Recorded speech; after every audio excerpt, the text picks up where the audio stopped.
Oh, the work never ends at Asshole Consulting. Well, you could go assholeconsulting.com. Questions, answers. Dad not around.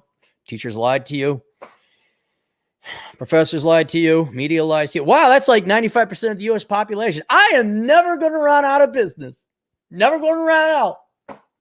Cappy, aren't you worried that someday people will wake up and mothers and fathers will stick together and raise their children correctly and not major in stupid things? Nope.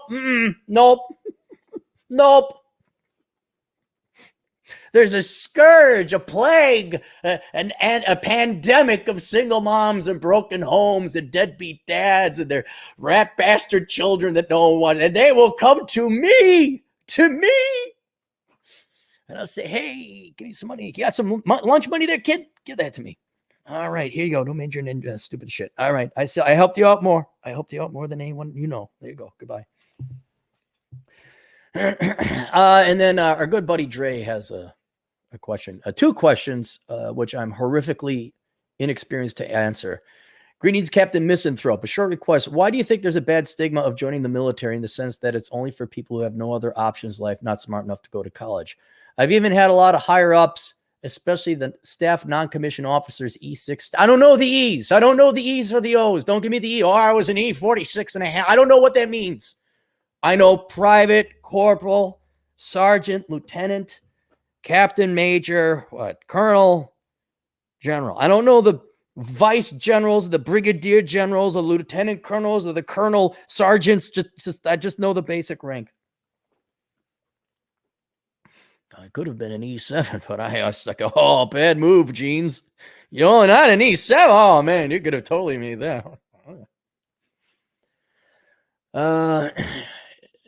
Said to me on occasion while I was active duty, I was too smart for the Marines and should have gone in the Air Force instead. What do you think are the reasons behind the bad stigma? When did it start? All right, I'm going to guess that back in the day, well, I'm talking back in the day before there was even an Air Force. It's just the Army Air Corps.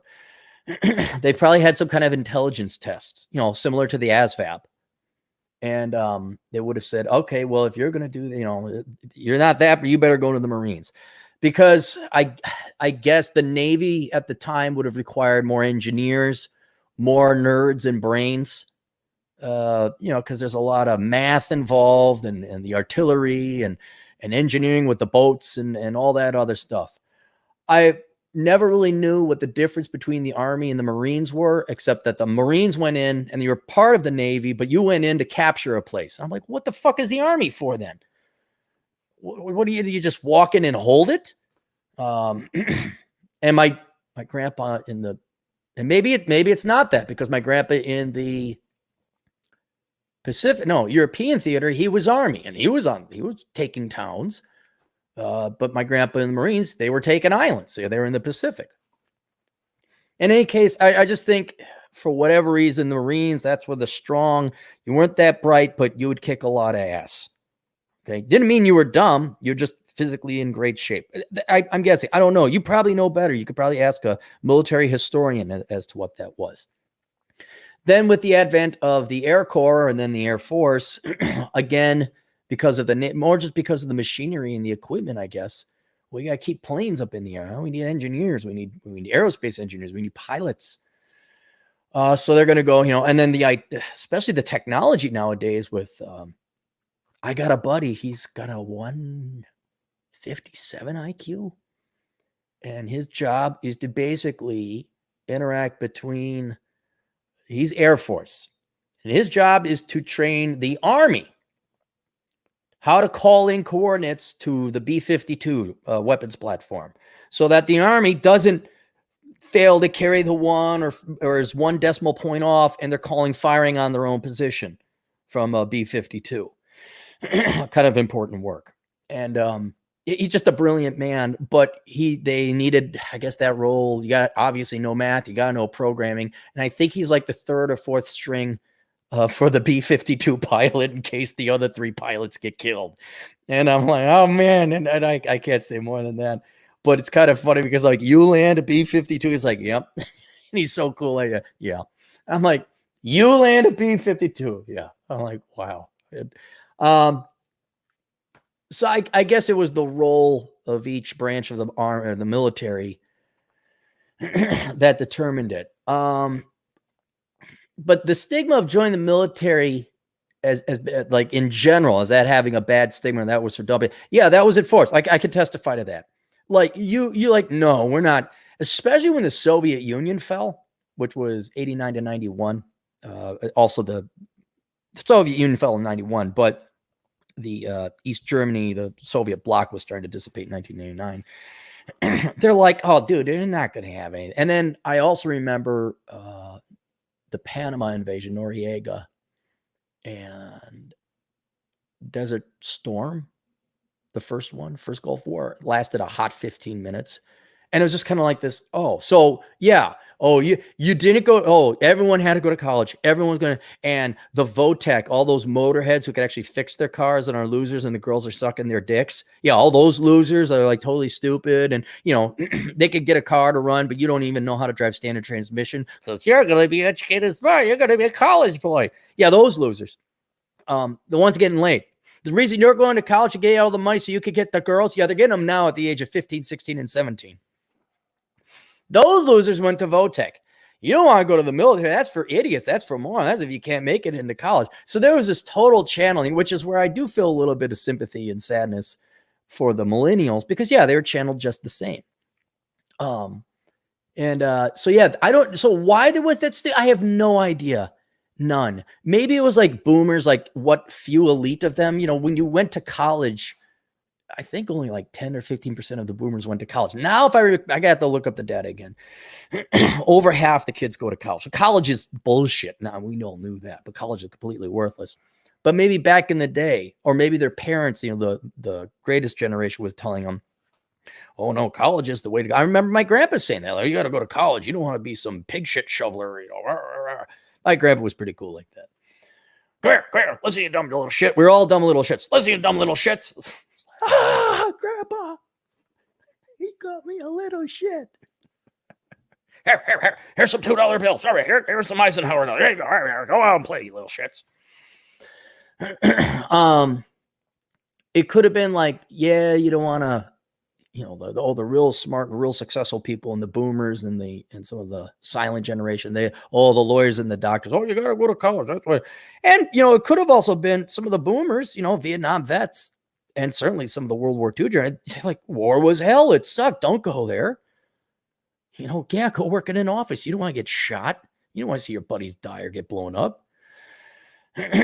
So, but I don't know why. Now, a lot of that could have also been the teachers who are still spouting the same bullshit anyway. Because I'm a teacher. I'm so intelligent. I'll go to the military. Oh, and probably there's like an anti-war pacifist masturbating themselves because they're such fucking intellectuals being pacifists. Because everyone's for war, right? Because nobody's for peace. That could also be it, the bias there.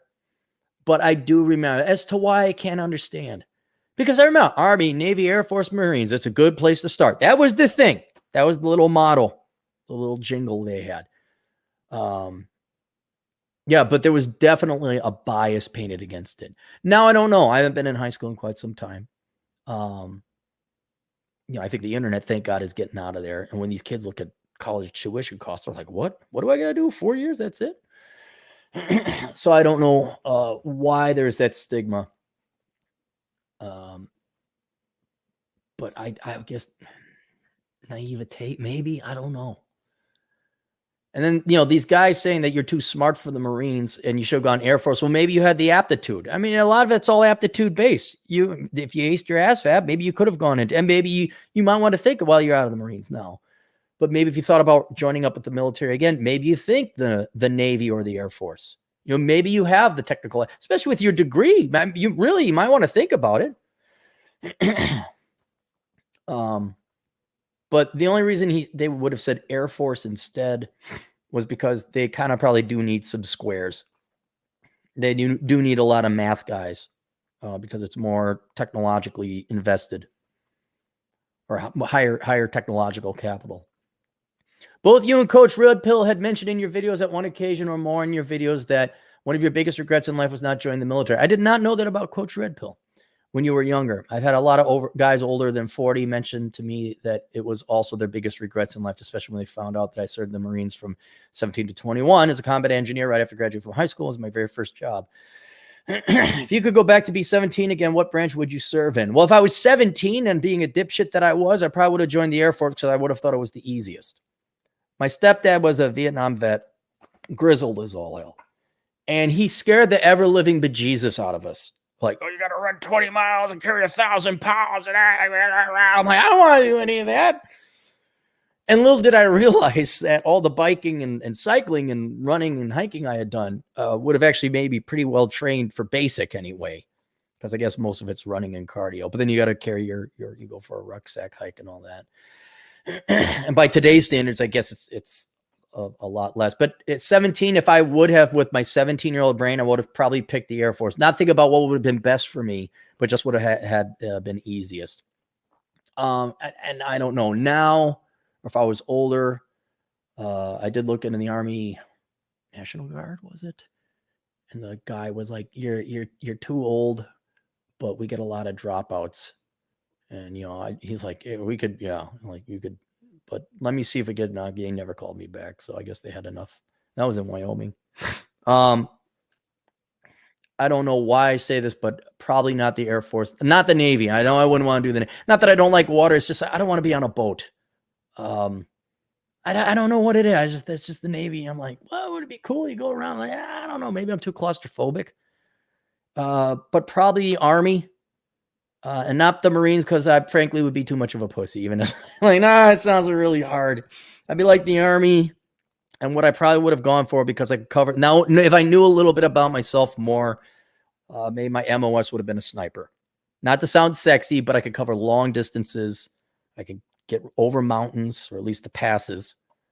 I did when I was younger. I mean, we would, I know it sounds stupid, but back in the day, we'd try and sneak into your friend's house and see how long you could stay in there without anyone finding you.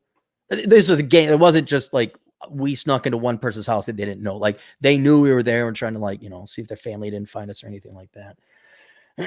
But more so because my cardio, I probably would have gone in the Army. And honestly, I don't know what I would have done. I knew I did talk to, was it a recruiter or just someone who was in the military? Like, you would make a great clerk. I don't want to be a clerk.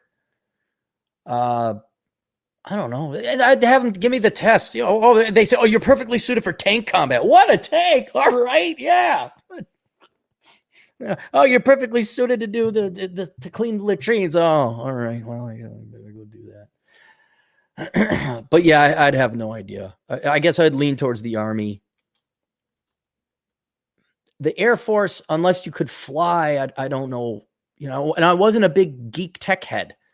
If I was in IT, probably would have done the Air Force, but for probably the second choice would have been the Marines, because I didn't have any tech background, and I didn't want to go in the water. I'd be the scrawny little fucking guys. They're two other friends of mine, and they're saying like, "Clary, what do you weigh?" I'm like, and I think at the time I was like $140. Like, Jesus, we carried more weight and gear in Iraq than you weigh. And the other guy's like, "Yeah, I'd love to see Clary fully weighted down." I'm like, "Oh, fuck you guys." I would have looked like this little kid just drowning in equipment and gear. I could make it though. I guarantee you, I could make it. I could make it 10 miles. Not well, but I can make it. So there you go. All right, Nonstop Dre, $5. It never made sense to me at 15 to go to college after high school to pay money for a piece of paper with no real world working experience. People call me weird. No, see, that's why you're probably smarter than the average bear. I mean, it showed through. Again, test your IQ. I mean, it's moot. I'm sure your ASVAB score. Use your ASVAB score to prorate your IQ. Yeah, I didn't have that wisdom at 15. All I had was, I hate school. I got 4 more years after high school, and then I never have to fucking go to school again. And people go to college, go to college, go to college. I'm like, okay. All right, thanks, Dre. Thanks for the money. Thanks for the donation. More on the way. We'll see you guys later. Toodles.